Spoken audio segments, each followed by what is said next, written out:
and Magic, and I remind you the Haps will be in Melrose tonight at the Elks Hall. I will be there personal, and it is traditional to throw paper money whenever I'm appearing, so I hope you'll respect that tradition. WVBF, Hall & Oates, and Magic in Boston. About 5:50, we will have a People's Choice phone call to somebody in Billerica worth over $4,000 in just a couple of minutes.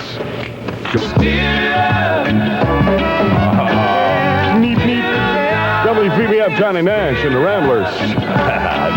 I'm just jiving. It's about 5:55 with Magic in Boston. If you're interested in CB radio...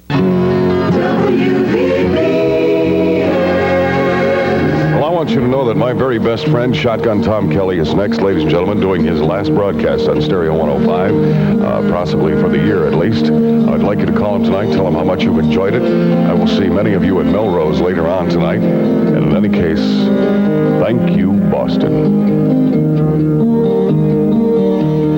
He is now to be among you at the calling of your heart. Class FM, Magic speaking. Oh, I'm sorry, I must have dialed the wrong number. I bet you did. You're probably calling the police. No. Weren't you? Oh. Or you were calling the grocery store to see if they were completely out of soap. Thank you. Okay, bye-bye. Class FM, Magic speaking. Hi. Hi, how are you? It's fine. Oh, good. What can I do for you then? Why? Is this class? This is Class FM. Yeah. Bluto speaking. Hey, don't be a wise guy. They sound about the songs? What about those songs? Well, that's coming up in a few minutes. You mean the big contest for the car and all? Yeah. Yeah. That's coming up in a few minutes. We'll tell you when. Okay. Okay, bye-bye. Thank you. Class FM. I'm calling about the car. Yes, well, you're too early, dear, and you're on the wrong phone number. You probably dialed in the dark, didn't you? Oh? Oh, certainly in a hurry. I dialed 570-1065. And you got 560-1765. Oh. I think your fingers were doing the walking across the face of the phone on their own. They went crazy. It's kind of like a Ouija board, you know? Your fingers picked their own little phone number. And said, the heck with her, we're going to dial whoever we want. Can I not give you the answers? No, you got about 3 more minutes, and then it gets exciting around here, boy. Okay? Good luck. Bye-bye. We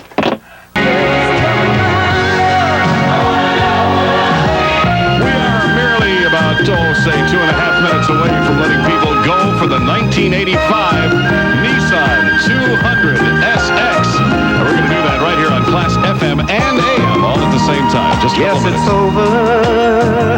Call it a day. All right, here it is, exactly 1:10. I know that there are hundreds of thousands of people gathered around television store windows, radio store windows, appliance stores, because they want to hear all this that's going on right now at Class FM and AM if everything worked out right. Here's the deal. We have the medley, 10 artists. There are 10 artists in the medley for a brand new 1985 Nissan 200 SX. Here's the medley, and then I'm going to ask for calls.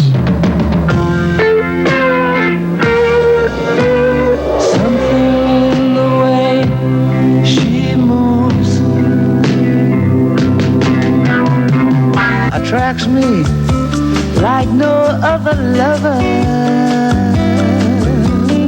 The winner of the costume pageant should probably be Happy Hair. Did you see his outfit? Oh, yeah. Well, he looks like Colonel Sanders. He is Colonel Sanders, I think. Anyway, the reunion will continue. Thanks for the call, Marshall. Thanks, Marshall. KCBQ.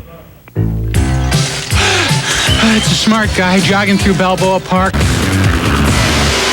Hi, this is Rick Moranis wishing the Magic Christian a happy reunion at KCBQ. Chuckles, the very best to you, my friend, and to the 3 or 4 people who are listening to you at this moment.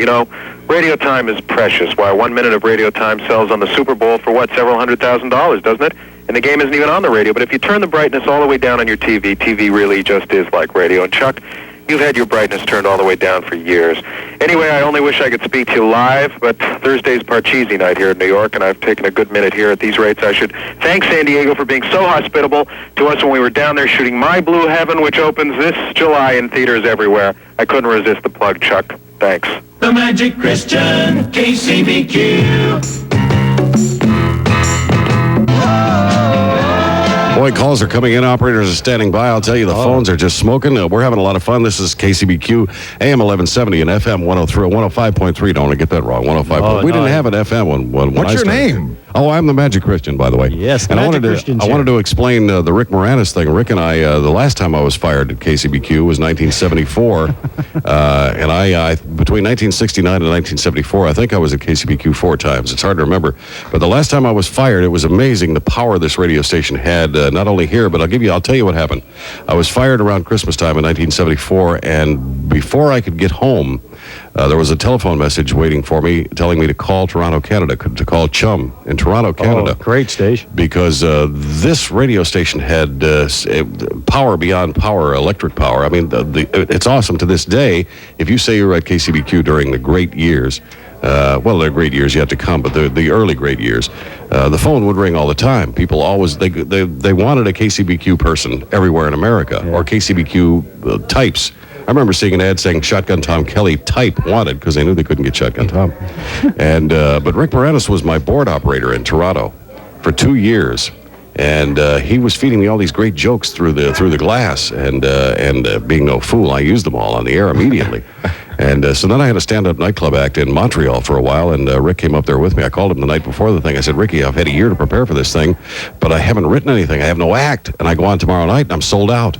So he said, well, we'll come there and we'll help you. So he and his cousin, Jay Plesner, drove from Toronto to Montreal, and we sat up all night writing that's about a nightclub 9-hour routine. drive. Oh, man, it was all night. And then it was like the Marx Brothers in one hotel room all at the same time. So Ricky and I are very good friends, and I'm very happy that his career blossomed because he was scared to death. I pulled him up out of the audience on stage, and I said, Ricky, tell these people the joke you told me this afternoon. He was scared to death. He was sweating, and his veins were pulsating. And he came up on the stage, and he told a couple of jokes, and the people just fell out. And that was it. He suddenly became Mr. Show Business and grabbed the microphone. He said, well, if you like that one, then I've got a few more to tell you. Anyway, that's the Rick Moranis tie-in, and we're very dear friends. I'm very happy. But did he get you tickets to Honey, I Shrunk the Kids? He sends me everything he has available. You betcha. Yeah.